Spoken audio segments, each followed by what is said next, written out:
como rápido, el proceso constructivo de cómo se construyó este edificio, para terminar en lo que ustedes estuvieron estudiando, que es el muro y la losa de reacción. Para no estar solo con el muro y la losa, sino como el globo general y al final nos limitamos al muro de la losa. ¿Parece bien?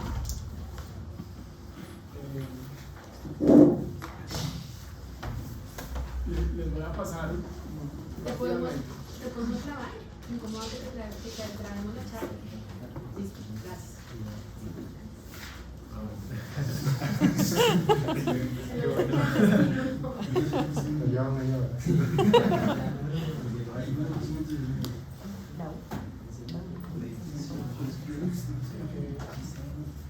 Les voy a hablar un poquito de lo que les dije del proceso constructivo de la obra. ¿Quieres que te ayude? Yo paso. Como para ir más rápido. Este fue un proceso que se hizo antes de que nos contrataran para hacer la obra. Eso fue lo que se les planteó a la universidad para cómo construir la obra. Y un capítulo especial de cómo se construyó el muro de reacción y la placa de reacción, porque esas dos cosas son como la joya de la corona de este edificio.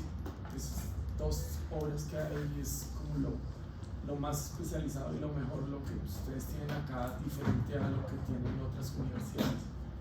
Que a propósito, a manera de anécdota, antes de nosotros construir eso, estuvimos visitando el muro de reacción de la Escuela Colombiana de Ingeniería. En su momento la estaban construyendo antes de arrancar esta obra y visitamos el muro de reacción de la Universidad de los Andes.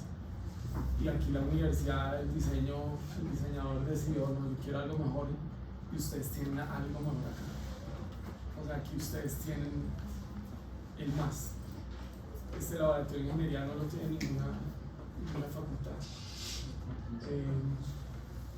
Este es el lote visto en planta, y aquí abajo estamos mostrando visto en corte, como era inicialmente. O sea, visto en planta un lote común y corriente, pero visto en corte un lote en ladera. La excavación la íbamos a llevar hasta acá, es más o menos 14 metros de profundidad, o sea, es el equivalente a, si habláramos en sótanos de vivienda, 5 sótanos de vivienda. Es una excavación bastante profunda, es poco convencional.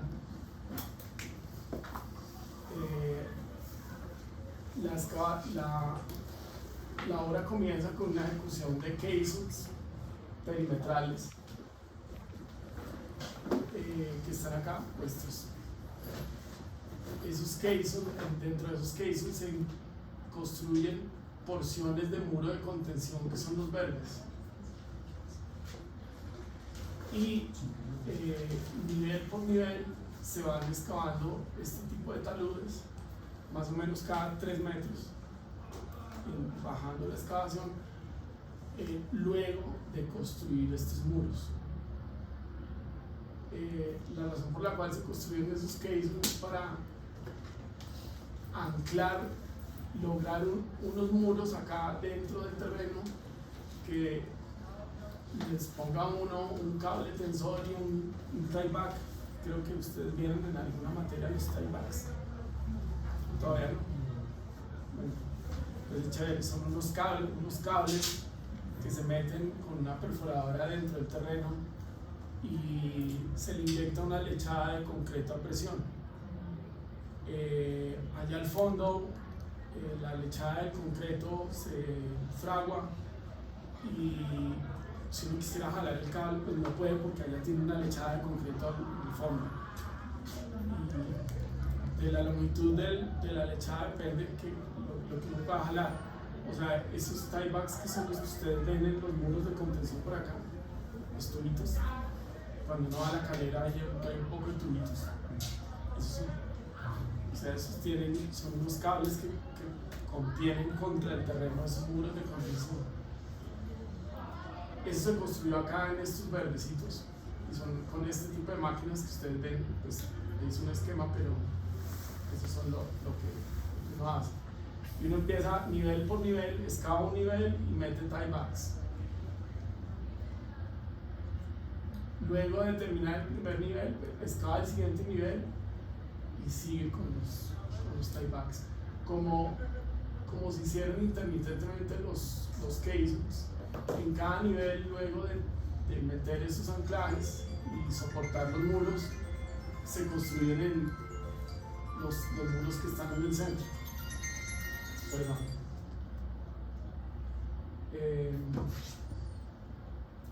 De manera que uno va creando un anillo en la periferia que está anclado contra el terreno y va bajando nivel por nivel. O sea, ancla un nivel y baja el otro.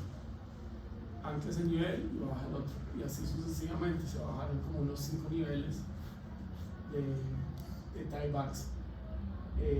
Evidentemente uno no puede abrir la excavación toda a cielo abierto porque los taludes se van, entonces se le toca a uno por pedacitos, así como ustedes ven acá. Se llaman por trincheras alternas. O sea, se excava una trinchera, la 1, se anclan y luego se excava la 2 y se anclan. De esa forma, voy a pasar un poquito rápido para llegar creo que no tenemos como mucho tiempo. Pero por pedacitos, como les estoy diciendo, si en algún otro momento quieren detallar eso, pues se puede hacer. Pero por poquecitos se tensionan y lo que se hace es lograr un lote en donde tienen una excavación abierta y muros de contención en todo el perímetro. O sea, hasta aquí es como si uno fuera y comprara un lote y estuviera al nivel de la calle para empezar a construir. Llegando acá, se empezó a construir. Y llegando ahí, duramos como un año en llegar ahí, haciendo toda esa secuencia. Es una excavación súper profunda. Evidentemente, con todos los cuidados técnicos del caso, se incluyeron una serie de instrumentación, inclinómetros para medir si se estaban moviendo los taludes o si no. Pero como más o menos un año en llegar ahí para empezar a construir la cimentación. La cimentación está basada en caissons, o sea, son pilares hechos a mano que se construyeron en el centro y esos apoyan todo lo que ustedes ya conocen. Toda esta estructura está apoyada en estos caissons. Allá en el centro se empezó a construir la estructura, una placa de cimentación, luego aquí aparece la losa de reacción que ustedes conocen y aquí el murito está específicamente ahí dibujado porque es, como les digo, la joya de la corona. Luego de eso, pues sigue la construcción de la estructura de forma convencional. Aquí hicimos un paréntesis de cómo construir el muro de contención, que era algo muy especial para la universidad y para el laboratorio. Ese muro, lo que propusimos fue construirlo de una forma que se llama con formaleta trepadora. Trepadora pues quiere decir que, como la palabra lo dice, que trepa, o sea que se hace el muro por partes. Se tiene un muro alto, se hace una parte, la formaleta se coloca en esa parte, luego se trepa en la siguiente parte, se funde, y luego se trepa en la siguiente parte y se funde. El sistema de trepado de la formaleta, por eso se llama así, formaleta trepadora. Entonces lo que propusimos es hacerlo de esa forma, trepando. Y una alternativa 2, si se quería hacer todo el muro fundido de una sola en toda la altura, que es una situación bastante riesgosa. Es un muro muy grande, el volumen de concreto es muy alto, el manejo de la formaleta es muy complejo, pero pues ahí se propusieron. Finalmente se terminó en el sistema de trepado, y ya se los voy a mostrar. Estas son algo de las losas aéreas. que se hicieron. La estructura está hecha en estructura metálica, como la ven a la vista, la dorada, y tiene unas losas prefabricadas, se llaman losas alveolares porque tienen estos huequitos, alineamientos, son alveolos. Esas losas son producidas en planta, en concreto, y aquí las montamos de esta forma, y arriba se le pone un recubrimiento en concreto, un topping. Así están todas las losas de la torre.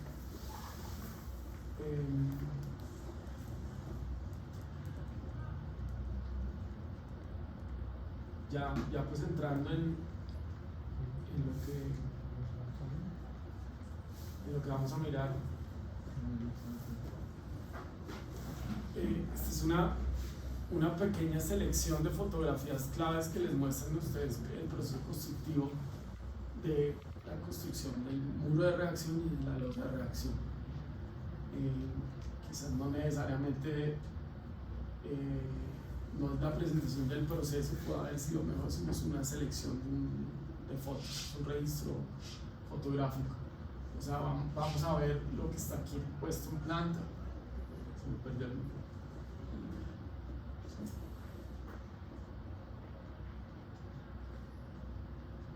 Se me perdió el mouse. Lo que ustedes ven en planta pues es el muro de reacción en su momento y la losa ya construida y el muro que ustedes conocen.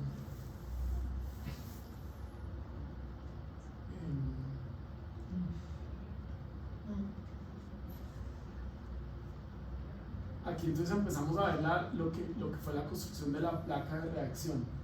La placa de reacción se construyó arriba de la placa de cimentación, como vimos en el corte. Se hizo la placa de cimentación y luego se armó una formaleta, que es esa que ustedes están viendo. Es una formaleta de andamios de carga, o sea, son unos andamios que soportan grandes cargas para poder apoyar una losa tan grande. No es usual tener una losa tan grande, o sea, en un edificio convencional ustedes no van a tener cantidades de concreto muy pequeñas. Aquí era una losa de 80 centímetros tal vez de altura, maciza. Usualmente uno tiene losas aligeradas en donde hay como 0.20 por ahí metros cúbicos por cada metro cuadrado de placa. Aquí teníamos 80 metros,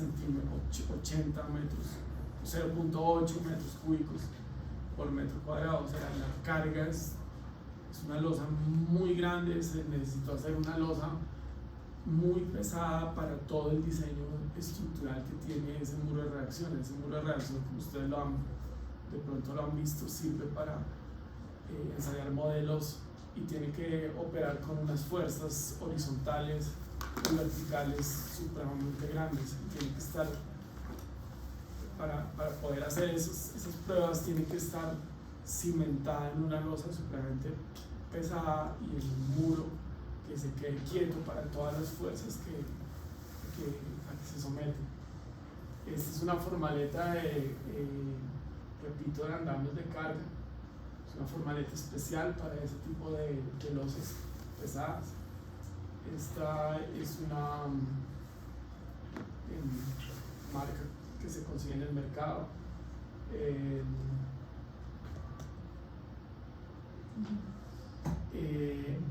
Esta es una foto de la losa ya armada encima de esa formaleta, en donde ustedes ven el hierro armado vertical y horizontal, y dentro de ellas colocados los tubos que sirven para hacer todas las sujeciones que se necesitan en las pruebas que requiere el laboratorio. Ese es como el resumen después de colocar la formaleta, el hierro que se colocó, que son dos grandes parrillas de hierro, una arriba de otra, y con esos tubos pasantes para permitir la ejecución de los ensayos. Esta ubicación era muy precisa. Esto fue topográficamente ejecutado. Todo esto fue con seguimiento topográfico de los niveles, el control de niveles, el control de encofrados debía ser muy supremamente exigente. Aquí se hicieron cosas como estas que acá, la puse ahí por mostrarle cosas que uno hace en la obra a manera de ensayos para garantizar, a pesar de que uno está seguro de que la formaleta le resiste, y uno hace todos los cálculos y con el proveedor de la formaleta revisa. Aquí sencillamente hicimos un cubo de losa y se fundió acá, y en ese cubo de losa, con ese cubo de losa se ensayó la formaleta. O sea, se hizo algo que a manera de prueba. ¿Por qué, Mauricio? ¿Por qué lo hacen? Como para estar seguro. La formaleta uno hace todos los cálculos juiciosamente, pero si uno tiene la posibilidad de ensayar, es mucho mejor. Y ese ensayo sirvió para muchas cosas. Uno, la capacidad de la formaleta, que era corroborar el grado de deflexión que iba a tener la formaleta en el proceso y poderlo controlar durante la ejecución. Y lo otro fue ensayar el mecanismo de control de temperatura que se tuvo en la losa. La losa es una losa de gran espesor de concreto. Cuando uno tiene grandes espesores de concreto, la teoría habla de que más de 80 centímetros, hay otras teorías de algo menos o algo más, 80, 70, 90. Cuando uno dice en 70, 90, uno habla de que el concreto debe ser especial, no el que echa uno en el edificio convencional, o en la casa de la finca, sino es un concreto que uno tiene que tener los cuidados del caso. Se llaman concretos masivos, en donde uno tiene que ponerse de acuerdo con la concretera y diseñar una mezcla especial. ¿Por qué? Porque este concreto, al vertirse de esa manera masiva, concreto masivo es masivo, origina una serie de cambios de temperatura dentro de él que pueden hacerlo colapsar. O sea, ustedes saben que el concreto fragua. Cuando fragua, su temperatura cambia, el concreto se calienta. Cuando ustedes vean una fundida y le ponen la mano, está tibiecito, o al otro día está tibiecito. El concreto, por su proceso químico de fraguado, se calienta. Al calentarse, en esos espesores tan grandes, si no se hace de una forma metódica y estudiada, pues el concreto se fisura. Y han habido grandes inconvenientes en obras en donde echan concreto y van a ver al otro día y está craquelado, fisuras, y no saben por qué pasó, pero es sencillamente eso, la masividad del concreto. Entonces aquí se hizo la mezcla, se diseñó la mezcla, se hizo en conjunto con Cemex. Por ahí hay una pregunta de cuáles concreteras. Aquí tenemos en Bogotá 3 grandes concreteras, una es Cemex, otra es Holcim y otra es Argos. El resto son concreteras de segunda línea más pequeñas, no quiero decir que sean malas, pero tienen su nivel de tecnología es un poco menor. Los grandes son esos. Aquí lo hicimos con Cemex, de lo mejor que hay. Esos ensayos o esos diseños de mezclas se hicieron con ellos, se hicieron de manera anticipada, se diseñó una mezcla especial y esa mezcla aquí en obra, para garantizar que el diseño estuviera bien hecho, teníamos que colocar unos dispositivos que se llaman termocuplas. Son unos, por decirlo así, unos termómetros que se colocan dentro del concreto para medir la temperatura del concreto cuando se fragua. Uno cuando llega a la obra, uno le mide la temperatura del concreto, pero cuando lo coloca y empieza a fraguarse es otra cosa. Entonces ese cubito que les mostré ahí también nos sirvió para eso, para ensayar y ponerle termocuplas, se llaman así, son unos dispositivos, parece una varilla larga con un cable que uno le dejan bebido en el concreto y ella mide la temperatura del concreto. Después uno llega con un equipo y puede ver qué temperatura tiene el concreto en su interior.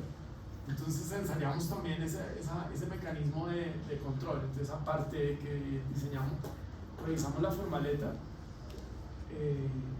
revisamos los dispositivos que vamos a colocar. Esto fue una foto un poco antes. En realidad está en desorden la que les mostré ahorita. Esto fue después de la armada de la formaleta, cuando estábamos colocando los tubos, y después en el armado del hierro. Ese hierro pues son grandes diámetros, es hierro de más de 3/4 de pulgada, y usamos hierro de 1 pulgada y 1,25 pulgadas, son los mayores diámetros que hay. Ahí está lista la placa casi para fundir.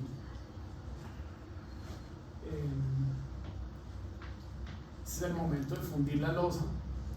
La fundida de la losa, luego de nivelarla perfectamente y tener topógrafos por debajo controlando el nivel, porque la formaleta se puede deflectar, se funde. Ahí esas mangueras provienen de un par de bombas estacionarias, que son los equipos que ustedes ven que donde vierten las mixer el concreto, son los equipos de tierra, a veces son en un camión, montados en un camión, o que los arrastra una volqueta. Esas bombas empujan el concreto y lo vierte uno acá con esas mangueras. Entonces empezó en sentido oriente-occidente, como ustedes lo ven. Esa fundida se hizo en una sola fundida, con el ánimo de evitar juntas de contracción. Uno pudiera ya haberla hecho en 2 etapas o 3, sin embargo con el ánimo de que técnicamente quedara sin juntas de construcción, se hizo en una sola fundida. Ahí se vertieron alrededor de unos 400 metros cúbicos en un día. Hay otra pregunta ahí: ¿cuánto puede uno fundir al día? La respuesta es: uno puede fundir como la logística le permita. O sea, una presa se funden cientos de metros cúbicos de concreto. Aquí lo que la logística nos permitía, aquí el acceso lo teníamos para 2 bombas, más o menos, con cada bomba le permite uno fundir de a 100 metros cúbicos día, cómodamente. Un poquito más, una jornada un poquito más larga, pero aquí se fundieron con esas 2 bombas y una jornada bastante, un poquito extendida, se fundieron casi los 400 metros cúbicos que les digo. O sea, se fundieron 200 metros cúbicos por bomba. Un camión, una mixer, se puede llegar a desocupar en 20 minutos más o menos, media hora. Ese es como el registro normal si estaba todo listo y no hay que parar por ninguna razón. Aquí el concreto se vierte y se vibra. Pues obviamente ahí hay gente con los vibradores de mano vibrando. Aquí pues todavía es de día, aquí ya es de noche, pues nos coge un poquito de la noche. Y hasta que se logró la fundida de la losa. Fundida la losa y fraguada la losa, cuando completó arriba del 70% de su resistencia, se desimbra la losa, o sea, se retira la formaleta de abajo. Eso es como fue quedando después de haber fundido. Esos son los tubos que colocamos y la forma como quedaba la losa.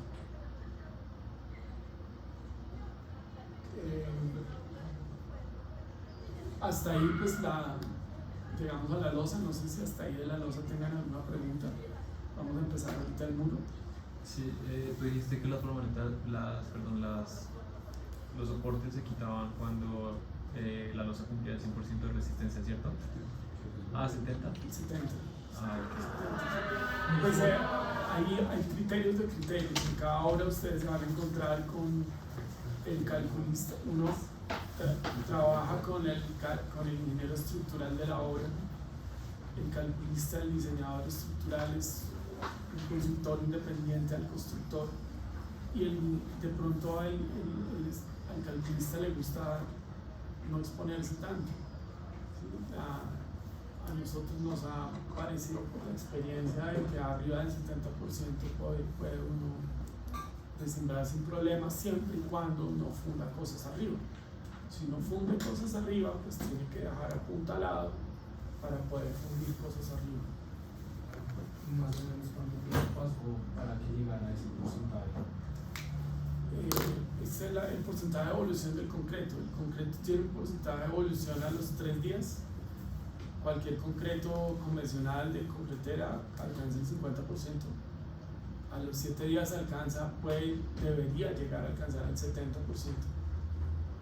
Y a los 28 días el 100%. Es la curva de evolución convencional de cualquier concreto convencional. Pero como decías, este no es un concreto convencional, ¿no? Sí. Pero su comportamiento de resistencia sí. Ah, ok. Sí, aquí necesitábamos 28 días la resistencia. O sea, independientemente de que sea un concreto masivo. Sí, sí, porque es concreto masivo. ¿Y qué diferencia hay con los otros? Es igual, pues arena, grava, cemento, ¿sí? Pero tiene una serie de aditivos. Por ahí había otra pregunta, ¿qué aditivos usan? ¿Qué plastificantes? Entonces ese concreto tiene una serie de plastificantes para su manejabilidad, que sea fluido.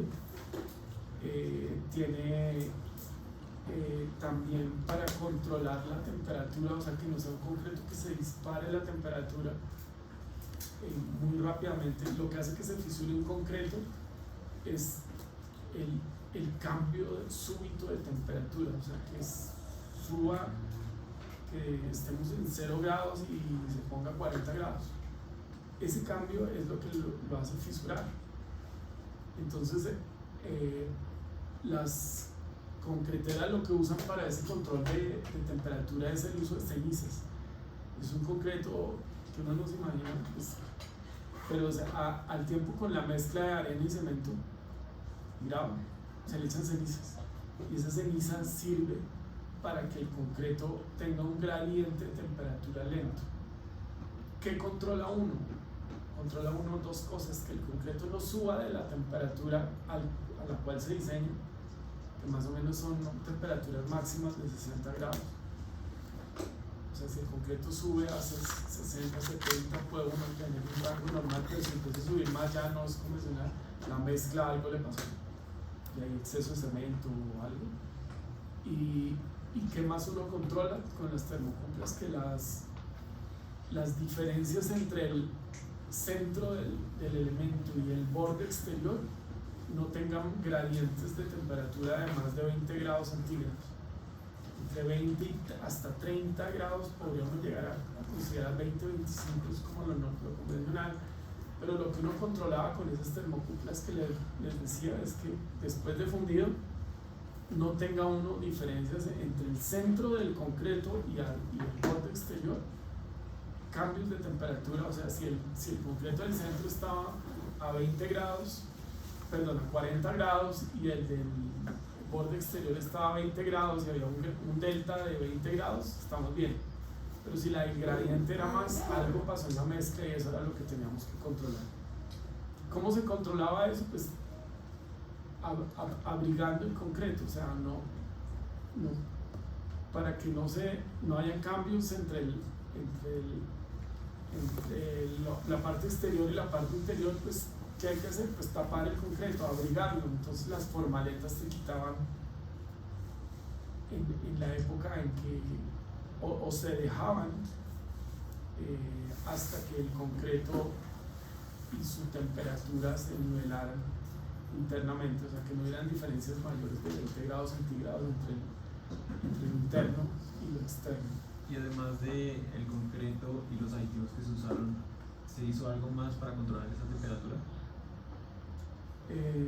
No, salvo, pero se hacen más cosas. Hay otra pregunta: ¿qué más se hace con el medio ambiente?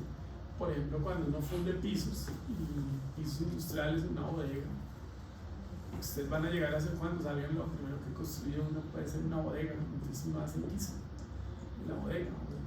Entonces allá la bodega no es deseable que haya corrientes de viento, entonces uno le hace un cerramiento, una obra juiciosa le hace un cerramiento con lona para que no hayan corrientes de viento, precisamente para tapar el concreto, abrigarlo, que no haya corriente de viento que superficialmente le haga incrementar la velocidad de fraguado y la temperatura del interior con respecto al exterior, y el gradiente de temperatura sea muy grande y fisura el concreto. De ahí hasta barreras de viento y mezcla, en realidad no se hace mucho más. Tú hablas de que vibraron, ¿cómo puede ser, cómo garantizar que efectivamente quedara bien vibrado el concreto? El vibrado se hace con vibradores eléctricos normalmente, es un hombre con un vibrador colgado al cinto y con unos cabezotes que lo que hacen es producir un movimiento circular que hace que vibre el concreto, el cabezote vibre y haga fluir el concreto. En obras se mantienen a veces de gasolina, y de gasolina también, pues si se va la luz y la mixer la tiene uno ahí y se va la luz y uno con qué vibra, entonces a veces se tienen de gasolina. ¿Cómo garantiza uno? No es una labor manual, es una labor artesanal, es la supervisión del experto, el busito que está vibrando, que es aprendiz, y el que está atrás diciéndole métalo bien, puntee bien y obligarlo a hacer de manera metódica el vibrado, pero no hay otra forma de control sino la experiencia atrás del operario. Generalmente uno busca vibrar en toda la superficie, picar el concreto sin dejar el vibrador quieto. Cuando uno deja el vibrador quieto, la gravilla baja, hace bajar increíblemente la gravilla al fondo y daña el concreto. El vibrado tiene que ser picando sin dejar mucho tiempo el vibrador metido dentro del concreto. ¿Alguna otra pregunta de la placa? Antes de que pasemos ahí, yo recuerdo que en la anterior charla que tuvimos, ingeniero de hecho que había usado un filtro francés en vez de la placa de concreto pobre. Bueno, son un filtro francés. ¿Para qué se usa el concreto pobre? El concreto pobre es una capa de usualmente de 5 centímetros de un concreto, como su nombre lo dice, pobre, o sea, pobre en cemento, o sea que tiene una resistencia muy baja y que estructuralmente no funciona. Entonces es un concreto que sirve de limpieza. Se llama de limpieza porque uno no va a armar el hierro, la varilla en el barro, sino uno le echa una plaquita de 5 centímetros, un topping de ese concreto de limpieza pobre, de forma que no sea caro para el proyecto, por eso tiene poquito cemento, baja resistencia, y cuando uno echa sobre el terreno ese concreto pobre, pues ya uno puede caminar encima, armar la varilla y tener su obra limpia. Es concreto de limpieza o solado de limpieza. Ese es el concreto pobre. El filtro francés es otra cosa. El filtro francés es, como su nombre lo indica, es un filtro. El filtro dicen que se lo inventaron en Francia, pues de allá proviene. Es un filtro que no es más sino hacer una zanja como la que ustedes ven para hacer una zanja de tubería de alcantarillado. Ustedes ven, es una zanja en donde antiguamente no se colocaba, pero ahora sí se coloca un geotextil en la periferia y se le vierten grava gruesa en la zanja. El filtro lo que hace es recoger las aguas subterráneas o superficiales del suelo y se construye bajo las cimentaciones. Aquí se construyó una parte de la cimentación abajo con un filtro francés similar se hizo algo similar al filtro francés, no exactamente el filtro francés, pero usualmente el filtro francés se coloca para recogerle el agua que sube del terreno a la placa y origina una subpresión. Subpresión es una presión hacia arriba que hace que la placa se bombee. Entonces lo que hace el filtro francés es recoger las aguas, bien sea para la subpresión o sencillamente para que el piso no esté húmedo o los muros de contención no se les filtre agua, aliviar empujes. O sea, la función es recoger agua de alguna forma del terreno. Entonces, son dos cosas un poquito diferentes. A esos filtros franceses ahora se les ponen unas tuberías para agilizar el flujo de agua. Antes no se le ponían tuberías. Son unas tuberías perforadas con la tecnología. Hay unas tuberías que parecen un acordeón así, tienen huequitos. Entonces lo que hace el agua es filtrarse por dentro de la tubería y correr. Eso es un filtro francés. Pero acá hubo filtro francés. Aquí hubo, pues eso fue en 2017. Sí hicimos algo parecido, hicimos un lecho en Macam, abajo de una placa, que lo que se hace es recoger las aguas con unos rellenos, no hacer solo una zanja, sino echarlo todo abajo para recoger las aguas. O sea, es algo muchísimo más eficiente. Es un relleno de grava o de piedra Macam grande, en donde toda el agua que quiera subir a la placa será recogido por esa capa y se evacúe a zonas. Aquí en alguna zona diferente a la losa de cimentación hicimos algo para recoger ese tipo de... Pero les debo esa respuesta. Pero estaría más o menos como a la altura de los casements antes de que se... Sí, abajo de la placa, justo abajo de la placa. Justo abajo de la placa se hace un lecho, un relleno y se le coloca un geotextil arriba.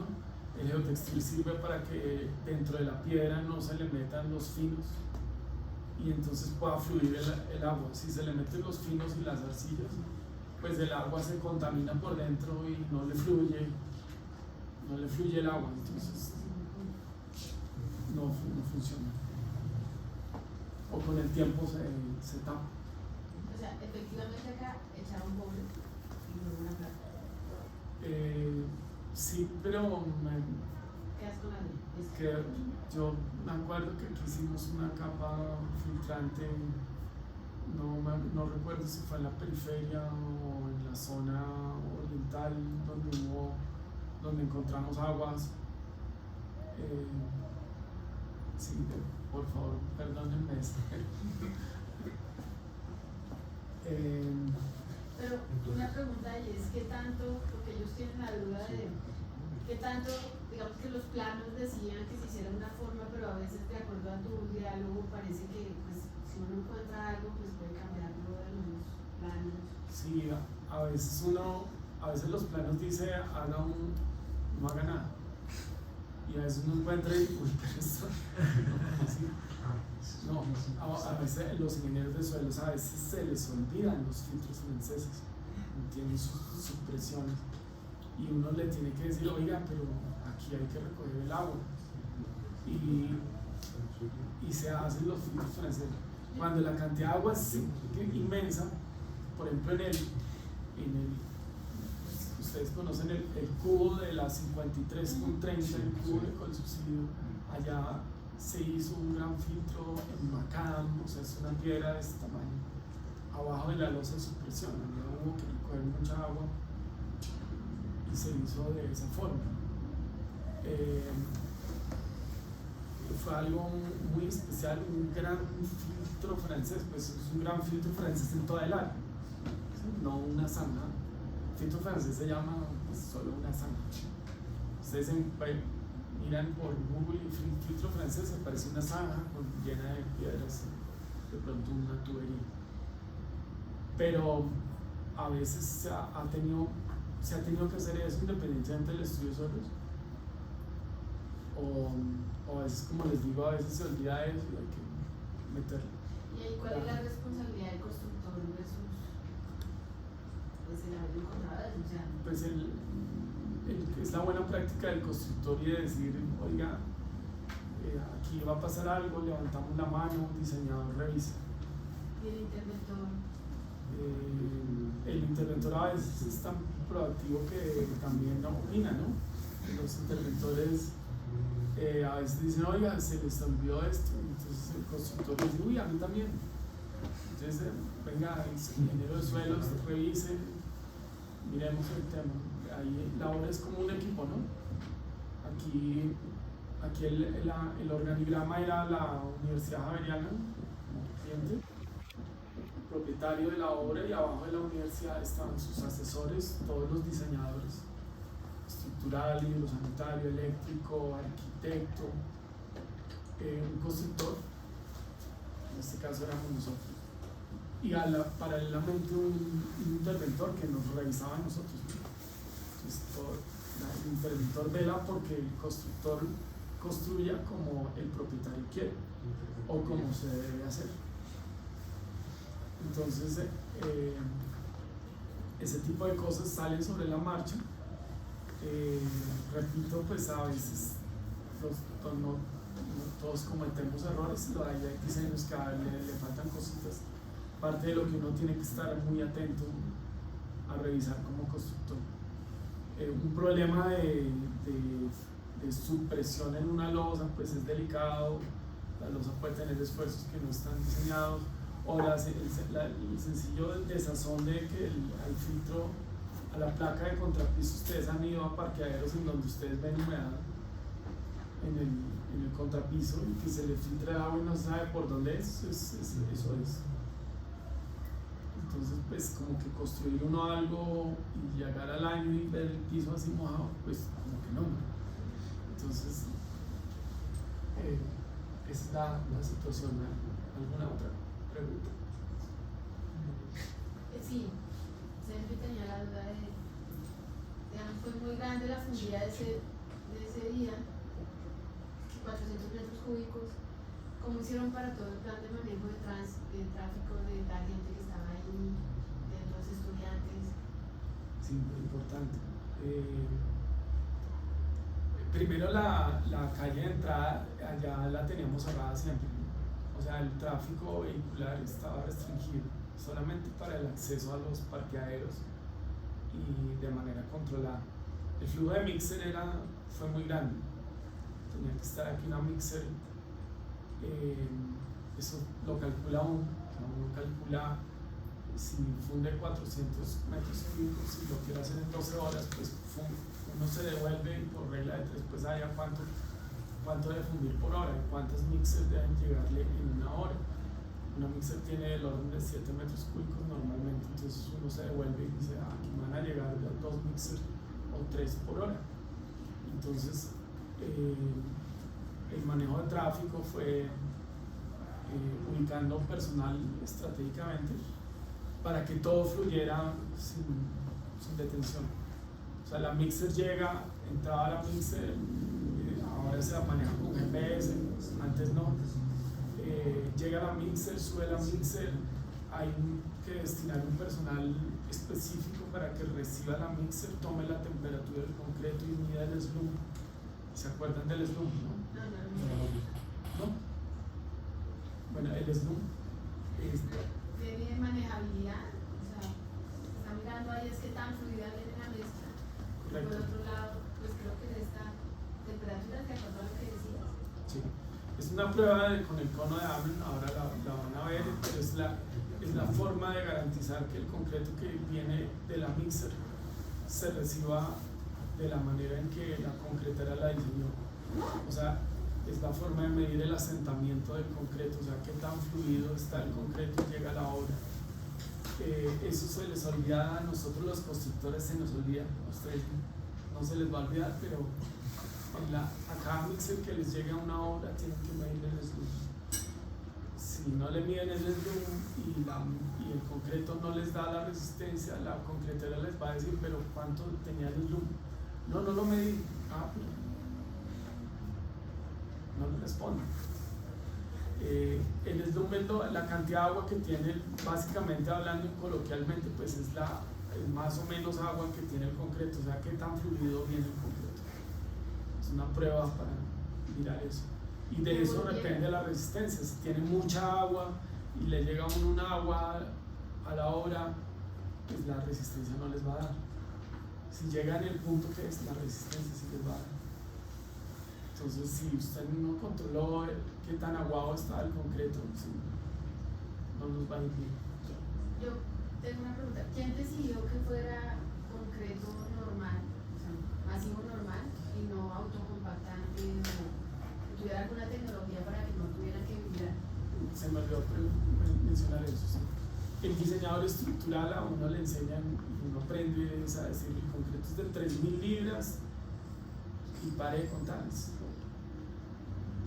De ahí a la construcción ya es otra cosa. O sea, la construcción ya es decir, mire, esto lo necesitamos fluido porque la congestión de hierro es bárbara y necesitamos que se percole y garantizar que sea aguado. Pero si yo le echo más agua, la resistencia no me va a dar, entonces hay que hacer un diseño especial para que sea un concreto aguado, pero que dé la resistencia. Esa es la parte de la tecnología del concreto que es interesante, hacer algo aguado, fluido, que nos dé la resistencia. El calculista o el estructural llega hasta la resistencia del concreto y el constructor mira las cosas como el asentamiento, el tipo de fluido, o lo que decías que sea autocompactante. Autocompactante es algo que, una propiedad que se le da ahora mediante el diseño de la mezcla de concreto para que necesite menos vibrado. O sea, eso que yo les decía de que vibrar el concreto, la tecnología de concreto ha llegado a tal que hay concretos que se llaman autocompactantes. La concretera le dice no necesita vibrador. Nosotros nunca hemos creído en que no necesita vibrador, no. Las pruebas que hemos hecho, inclusive en columnas, es que el concreto como quiera necesita vibrador. Con pruebas haciendo una columna, échelo sin vibrar y échelo vibrado. Y échelo sin vibrar, resulta que le quedan hormigueros. Y échelo vibrado, quedó perfecto. Entonces, la tecnología del concreto ahorita dice autocompactante. Aquí se usan concretos autocompactantes de mínimo vibrado, de menor vibrado, pero que de todas formas se vibra. ¿Sí?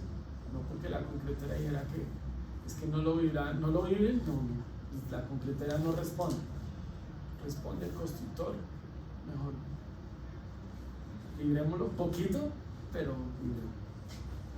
Otra pregunta, con respecto al tiempo de fundición, ¿cuánto tiempo? O sea, imagino que no podías decir como vamos a fundir durante 12 horas o durante un tiempo indefinido, sino que se debería tener un tiempo en cuenta para poder fundir el concreto y que pues cuando por ejemplo dijiste que fundieron la losa superior, que son de 400 metros cúbicos, ¿cierto? O sea, ¿cuánto tiempo duraron fundiendo eso?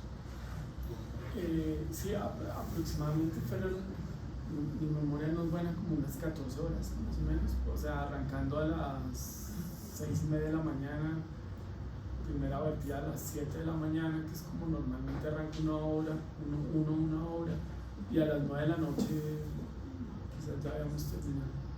Uno ¿qué hace? Pues tiene el volumen y lo que les decía se devuelve. ¿En cuánto tiempo quiero yo fundir? No, en 14 horas. ¿Cuántos cubos tengo? 400. ¿Cuántos cubos tengo que echar al día? 27 metros cúbicos al día. Por hora. ¿Cuántos mixers necesito por hora? 3 mixers. ¿Con cuántos equipos yo puedo colocar 3 mixers? Con una bomba no alcanzo. Con 2 bombas, sí, la bomba me da para 2. Entonces uno pone los equipos tantos como necesite para lograr el rendimiento que uno quiere. Evidentemente, pues, si la logística uno lo permite, ¿no? Porque pues, los equipos ocupan un espacio y si no tienen un espacio, pues está limitado por el espacio y pues no puede uno ir tan rápido como uno quisiera. Y pues volviendo al tema con respecto al plan de tránsito, ¿hay algo como alguna entidad a la que uno tenga por que decirle que se va a hacer ese movimiento o hay que avisar o simplemente uno tiene que diseñarlo por ley para no congestionar, por decir así, más por donde se está trabajando? En realidad no, en estos momentos no tenemos ninguna legislación que uno le restrinja eso. Es más el movimiento para más la logística es para que uno garantice que la losa se funda en ese tiempo y que no origine un trancón y que no pierdan una mixer allá, que se le seque el concreto allá afuera. Sí, más es la velocidad de circulación para lograr el objetivo del constructor. O sea, un poco egoísta, pero y afuera el mundo, afuera lo que debe ver es movimiento. Si hay una legislación, uno tiene que sacar un permiso de movilidad, se llama PMT.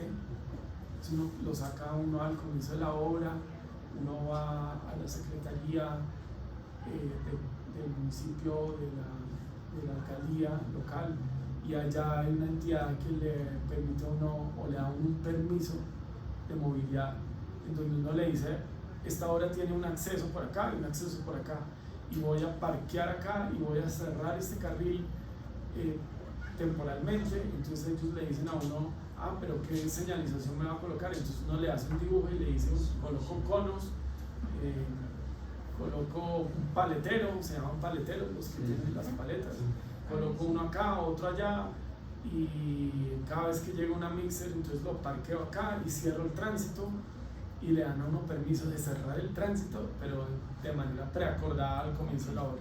Esos planes de manejo de tránsito se renovan cada 3 meses.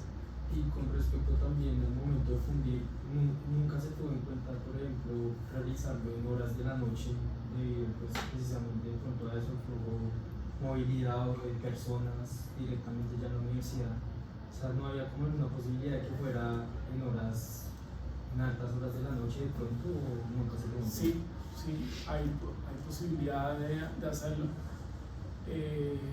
Fundir de noche tiene pues muchos inconvenientes, ¿no? Uno, por la misma temperatura, estamos cuidando el concreto del frío. La noche no es el mejor amigo de la temperatura, 1. 2, en términos generales lo que uno hace de noche tiende a quedar menos bien que de día. O sea, el obrero está cansado, las cosas no se ven, la iluminación es alta, si no está controlando topográficamente, pues los hilos de los equipos no se ven. Trabajar de noche es mucho más complejo. Los rendimientos de noche son a la mitad. En general en la construcción no es deseable el trabajo de noche. Se puede hacer, pero lo deseable es de día, más cuando uno está controlando temperaturas.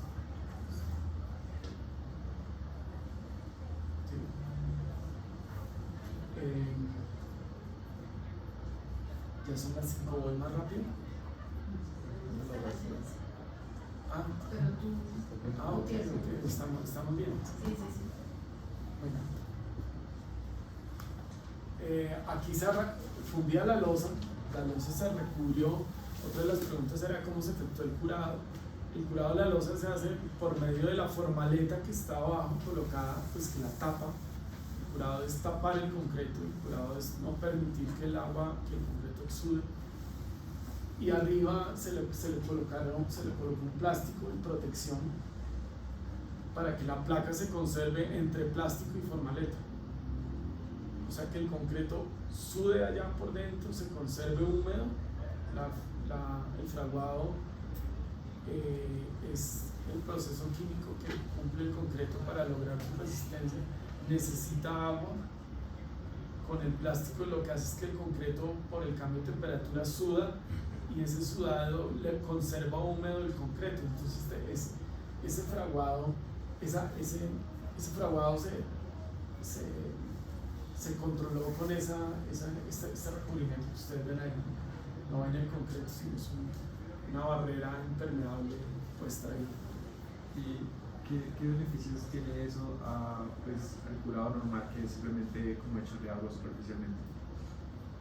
Es mejor taparlo, porque el echado del agua superficial es temporal.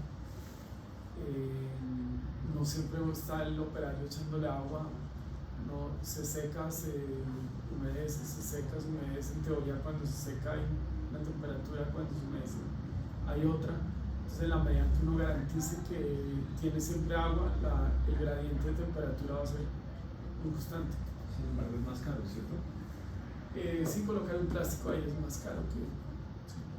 Pero pues tener un niño ahí mojando también, ¿no? Pero pues es bueno. Y se hacen las dos cosas. Se hace se coloca la membrana, el plástico y se humedece también. Las columnas ahora funcionan muy bien con vinipel. Se forran con vinipel. Eso funciona muy bien. Antes no teníamos el vinipel, antes era plástico, costales que uno los humedecía con agua. Ahora ese vinipel es muy fácil de colocar, las columnas se conservan muy húmedas. Y pues hay también el curado químico, que son los químicos que produce Zika, Toxin, esas empresas de aditivos. Y uno coloca, le echa después, en vez de colocarle un plástico o forrar una columna, les echa un aditivo químico que sirve de barrera para que el concreto se mantenga húmedo.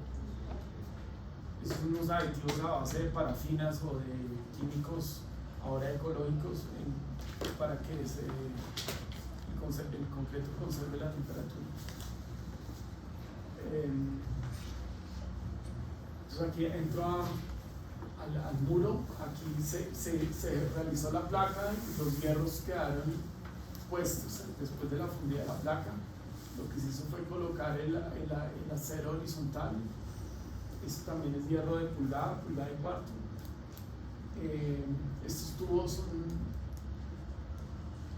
los que ustedes ven ahorita que tienen el muro. Esta separación fue dada por los especialistas acá de la universidad, en donde necesitamos un tubo cada 40 centímetros puestos de esta forma. Todo esto se hizo de forma que pudieran ellos maniobrar con el requerimiento de los equipos que tienen. Y lo que hicimos fue fundir el muro por pedazos, o sea, con formaleta trepada, como les expliqué inicialmente. O sea, el muro tenía 8 metros de altura, fundimos inicialmente 240, mal otros 240 y después otro. O sea, se fundieron 3 tramos de muro, modulando con la formaleta por varias cosas. La primera es, pues como decía Pambel, es mejor ser rico que pobre. Pues es mejor fundir un pedazo chiquito que un pedazo grande, y si a usted le queda mal el pedazo chiquito, pues es menos complejo que el pedazo grande le quede. Entonces, pues menos riesgo fundir un primer tramo que aventurarse a un tramo, es un muro grande. O sea, uno tiene una fundida de estos, tiene uno N probabilidades o riesgos de imprevistos. Uno trabaja con personal humano, hay fallas humanas, llueve, la concretera de la planta se varó, la concretera le quedó uno mal, el trancón de la séptima, tiene uno N posibilidades de imprevisto. Entonces, pues, entre más minimice unos riesgos, pues mejor. Con respecto a la formaleta, ¿de qué material tenía que ser esa? La formaleta la escoge usualmente el constructor, y la escogencia se basa en el tipo de acabado que requiere. Si el acabado no es un concreto visto, uno puede tener formaletas en madera, uno puede tener formaletas ordinarias que no necesiten porque vayan empañetadas quizás. En este caso era un concreto visto, un concreto arquitectónico, donde la formaleta tiene que ser muy buena para que sea bonito, el acabado sea bonito. Las formaletas que producen ese acabado bonito son dos. Una, la metálica, la que ustedes ven, una cara expuesta metálica, metal puro. Ustedes ven por ahí en cualquier lado metálica, está buen acabado.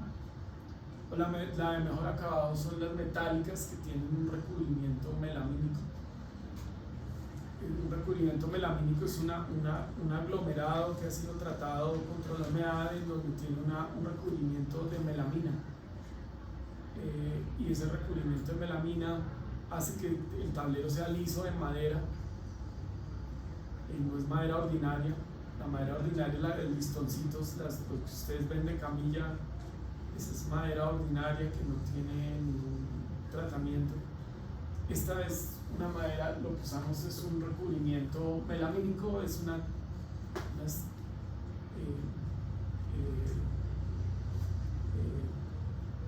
porciones de madera o láminas de madera que han sido hechas de aglomerado como les digo, con melamina. O sea, un acabado supremamente liso y a la vista pues es el que ustedes ven. Aquí de pronto hay una foto de la formaleta. Este es el muro armado con los tubos. Evidentemente esto tiene que tener protección de la placa abajo, porque también es una placa que se ve ahorita, ustedes la ven, no tenía que estar chorreada, los tubos que colocamos ahí no se podían tapar. Entonces tenía que estar esto muy bien protegido.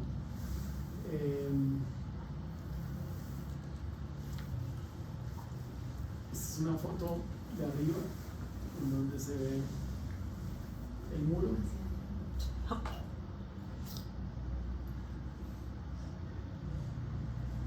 Aquí ya está colocada la formaleta. Entonces, como ustedes ven y lo que estamos hablando, esto es un encostillado metálico. Estos se llaman parales, los parales metálicos. Los parales sirven para sujetar el muro y también para plomarlo, ¿no? O sea, el muro no puede quedar así, sino tiene que quedar derechito.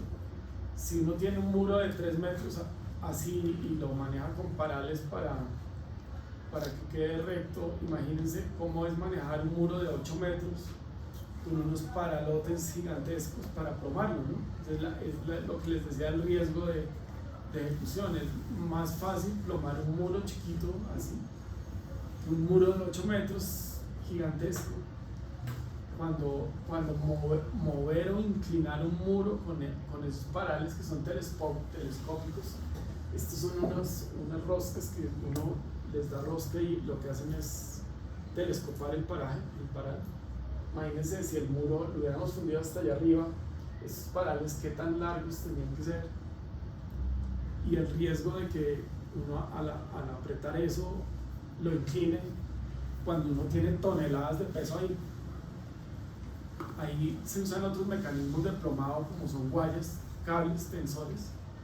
Ya es otra cosa, o sea, son cables, tensores hechos a distancia con equipos especiales para jalar el cable, para jalar el cable así o así, porque al momento de la fundida el muro se mueve. El muro no se queda quieto ahí, el muro se mueve. Tiene que tener ahí una plomada, ahorita equipos de topografía, pero la manera rudimentaria y artesanal que todavía es válida es tener una pita con una plomada y estar mirando el plomo para que no se incline para el lado que uno quiere.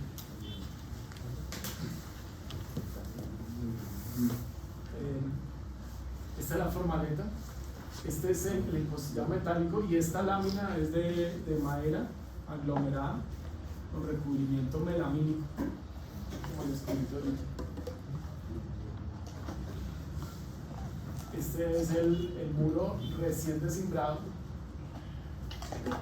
Para hacer esto, tuvimos que haber medido las termocuplas y dicho, el muro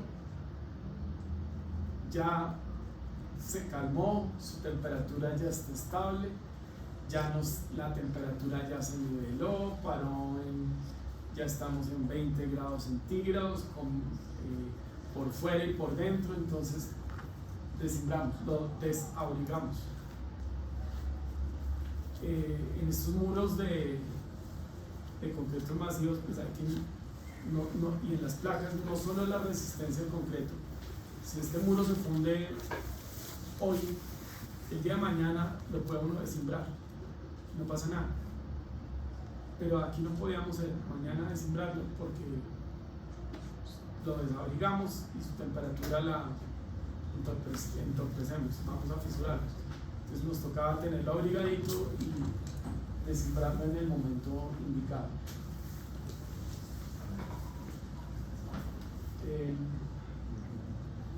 Este ya es el primer tramo desimbrado y el segundo tramo armándose.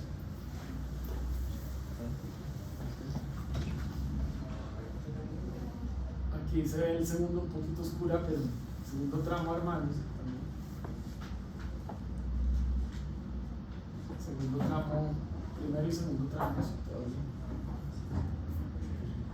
Estos andamios se colocan plataformas para poder manejar en altura los siguientes armados de formaleta. Y si ustedes ven estos grandes alineadores rojos que se ven, es una de las cosas que se usan, o de las bondades de este equipo de trepado, y es que para plomar el muro, o sea, para que no quede así o así, como ya uno tiene fundido abajo un pedazo, lo que hace es apoyarse desde abajo para lanzar estos grandes alineadores y desde abajo tener dos grandes parales metálicos para que desde abajo está cogido del concreto de la fundida y arriba garantiza uno que no se mueve para ningún lado. Entonces, de las cosas que el trepado le ayuda a uno a hacerlo más fácil, pues, es esto. Poder utilizar grandes alineadores verticales para que no permitan el movimiento de la formaleta. Esta ya es la última etapa, ya el muro fundiéndose hasta el final, las escuadras del hierro. Y el muro ya desimbrado, que es el que ustedes conocen.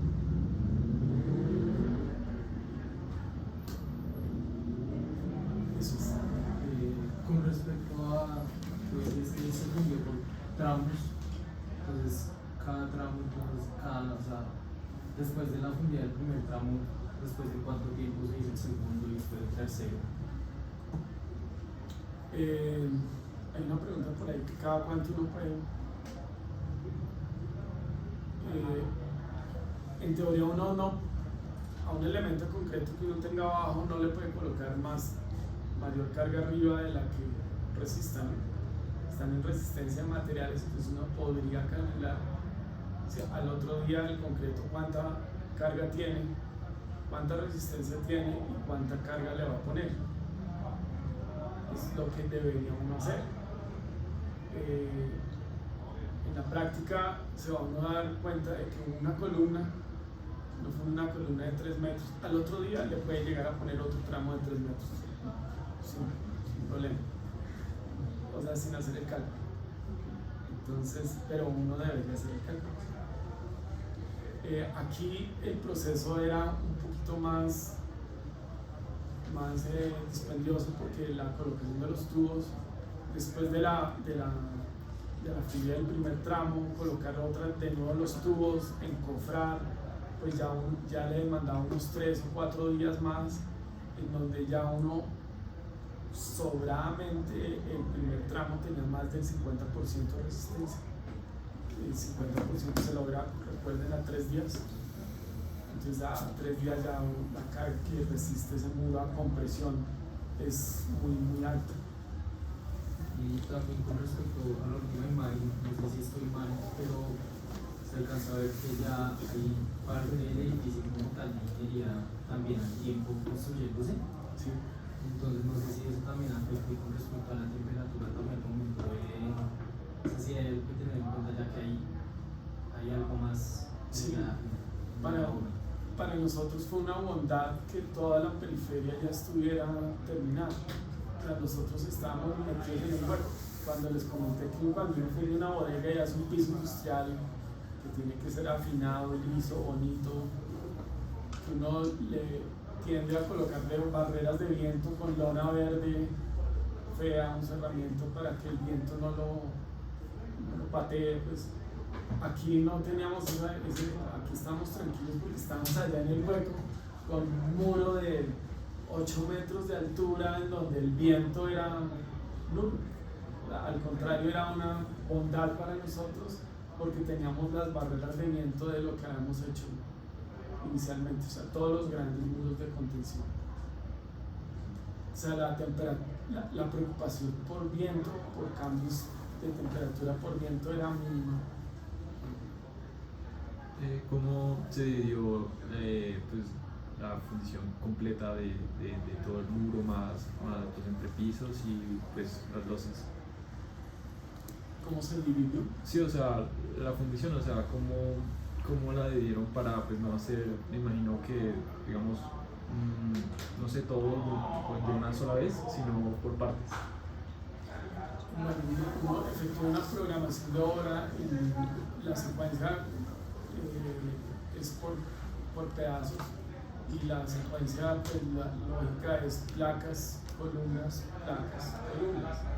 Como aquí teníamos toda la periferia, como les mostré, construidos muros de contención, nosotros teníamos la ventaja de que la estructura en toda la periferia, o sea, toda la fachada, lo que ustedes ven, color bronce, y como teníamos cimentación en toda la periferia, se podía levantar al tiempo que con el centro. Entonces la programación se diseñó para que la estructura se fuera levantando de la metálica paralela a lo que veníamos en el centro. Y en el centro la secuencia es losa, columnas, losa, columnas. O sea, que fueron como 4 etapas. Más o Aquí, menos. aquí el número de etapas del muro, por ejemplo, fueron 3 etapas en la altura. En la losa fue una sola etapa de fundido. Pero en las losas aéreas uno divide la obra en cuantas etapas uno necesite, por velocidad de obra o por logística. Si quiero fundir 100 metros cúbicos, entonces digo, no, voy a partir la losa en 2, hoy fundo 100 y mañana otros 100. Y ahí la experticia del constructor para establecer su programación de obra, de forma que el propietario no se disguste por demora, ¿no?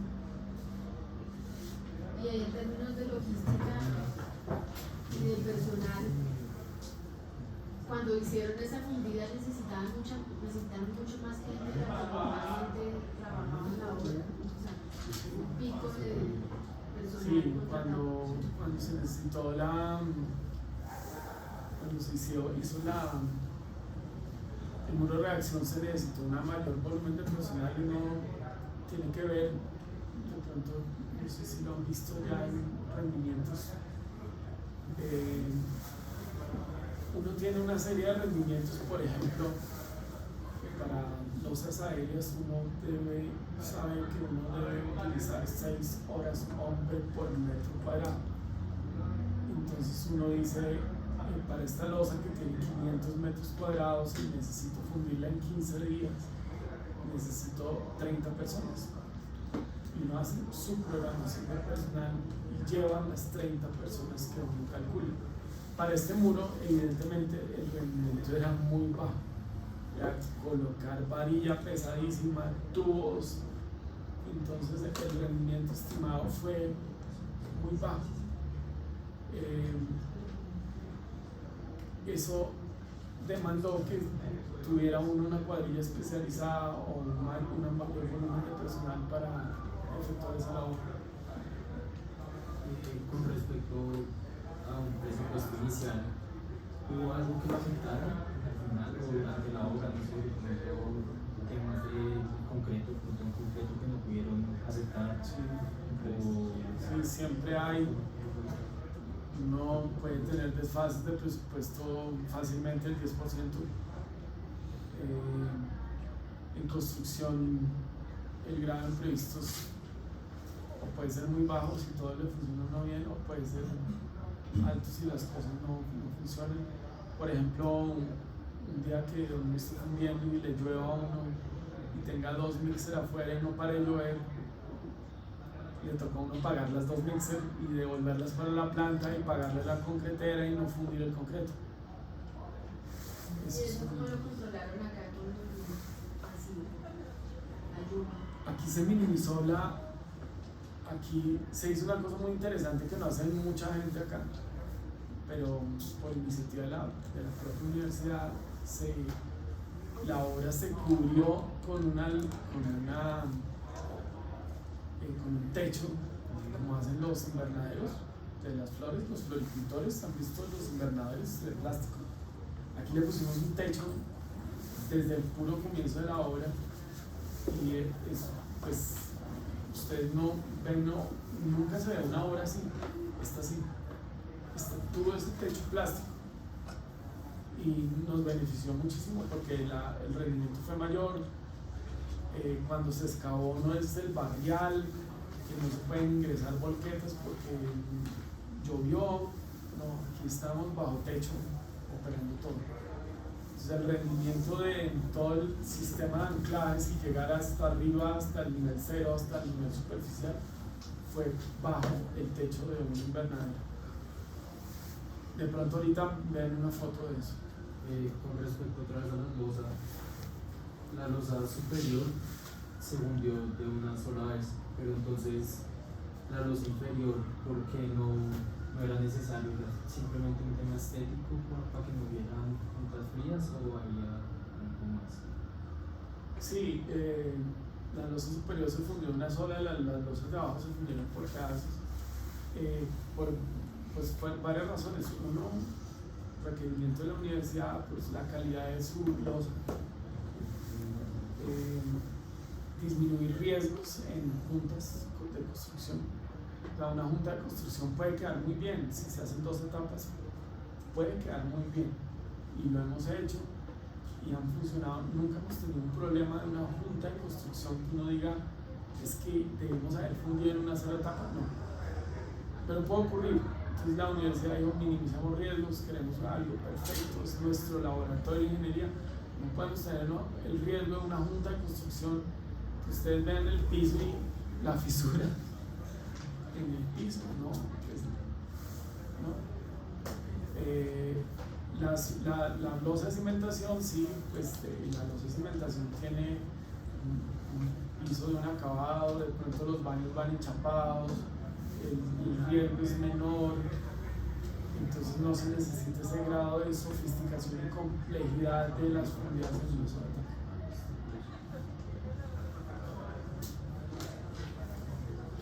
Yo tengo una pregunta. Acá se hizo un proceso de licitación para seleccionar HR. Ustedes compitieron con otras empresas para la construcción. ¿Cuál fue el factor que hizo que...? Pues yo me imagino. Pues evidentemente uno siempre concursa con precio. Eso es una realidad. Uno tiene que hacer una oferta técnicamente buena y a un buen precio. Aquí creemos que hubo las dos, un buen precio y una oferta técnicamente buena. O sea, en su momento antes la universidad nos escogió porque le presentamos una metodología constructiva en su niña consentida, que era el niño consentido, que era el muro reacción que los convenció. Es un componente de las dos cosas. Y concursamos como contra 5 firmas más grandes en Bogotá. ¿Y qué otras alternativas pensaron ustedes antes para hacer la construcción del muro? El muro trepado, como te conté, y el muro en una sola etapa. Que les alcancé a mostrar eso. Le dimos al cliente, lo podemos hacer, pero recomendamos no. O sea, preferimos no. Esto lo podemos hacer muy bien, queda muy bien, bonito, sin problemas. El hecho de que uno haga un muro y que el constructor lo contrate y después tengan que demoler es un tiempo que pierde la universidad. Y es un oso que pasa en el medio, o sea, como la Universidad Javeriana está demoliendo un muro tan grande. O sea, la universidad también tiene que tener un criterio técnico consecuente. La parte del muro que está en el entrepiso, ¿esa también se hizo por partes o se hizo de una sola vez? La parte de abajo del muro, Sí. esa se hizo por partes. Esa no, mentira, no, porque es un entrepiso como de 360, no recuerdo. 3 metros. Sí, no, es una sola fundida. Sí, también porque es una altura chiquita, ¿no? Es manejable. Ya ustedes saben que 3 metros lo pueden manejar, 8 no. Sin embargo, son 3 metros por el mismo grosor que tiene el muro arriba. Sí. Ese muro, sin tener la complejidad, nos sirvió de ensayo, de prueba de toda la mecanismo y metodología que teníamos, las termacuplas, solo que era más fácil porque no tenía los tubos, no era un muro expuesto al público, visto, súper exigente. Entonces ese muro nos sirvió de prototipo. ¿Cuáles fueron las calles que cerraron? ¿Solo fue una calle que cerraron por el COVID para...? La calle de acceso, allá con una cuerdita, y cerramos ahí. Y después, por el paso de... Era bastante tecnologizado. En la 40 La cuerdita. sube, comienza a subir acá, señor para bajar la cuerdita, subir la cuerdita. Le preguntan a la ¿Para gente, dónde va? Ese era su trabajo era no dejar pasar a la gente y yo era un trabajo. No, que voy para la. No puede. Parque en el otro lado. Y con el paso de toda esa maquinaria pesada, ¿alguna vez hubo algún problema como con los pendientes o el pavimento que después tuvieron que reparchar? Sí, aquí al frente había un pavimento en regular estado. No debería suceder eso, porque los pavimentos deben estar diseñados para las cargas de los vehículos que transitan por las vías. Pero aquí al frente teníamos un pavimento muy en regular estado, ya funcionado, y ahí hubo que hacer una reparación por el flujo. ¿Cuál era la distancia más larga entre la bomba y el punto más lejano de colocación? De la bomba de concreto.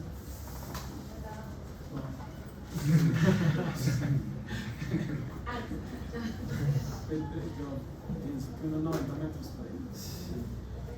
Sí, las bombas estacionarias, que son las tolvas esas grandotes, esas bombas tienen la capacidad que uno quiera. Imagínense los rascacielos que funden ahí. Esos rascacielos son hechos con bombas como de esas. Bueno, claro que se pone piso a piso para una impulsar de otra, pero una bomba de esas arrastra 14 pisos, 15 pisos, 30 pisos. Y en horizontal, pues mueve lo que mueve. En horizontal el problema es mío. Dos preguntas asociadas al tipo de transacciones que uno debe hacer en una hora. La primera es que para ganarse pues el contrato tuvieron que alguien tuvo que exponer, ¿no? Y tenía que ser una persona convincente, me imagino. Yo. No, lo digo Pues creo que algo se convenció, pero sí, lo que les mostró ahorita fue lo que pusimos. Tenía otros componentes comerciales, pero sí, convencer al cliente. Ustedes van a tener que convencer a sus clientes en cualquier evento. Todavía van a tener que vender. Cualquiera, el que se dedica al diseño va a tener que vender, el que se dedica a la construcción va a tener que vender, el que se dedica a las aguas, a lo que quieran, van a tener que comenzar. Y entonces ustedes al final van a tener que vender su proyecto acá. ¿Cómo?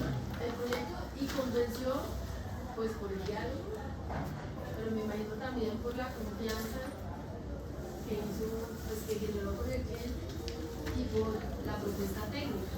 O sea, sin la propuesta técnica no hubiera hecho nada, pero si no tiene un buen diálogo, un discurso tampoco. Entonces tenganlo en cuenta.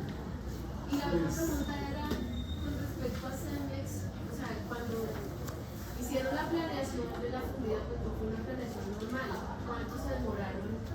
¿O qué tipo de reuniones hubo previas? ¿O qué acuerdos se hicieron entre constructor, universidad? Me imagino que entre todos.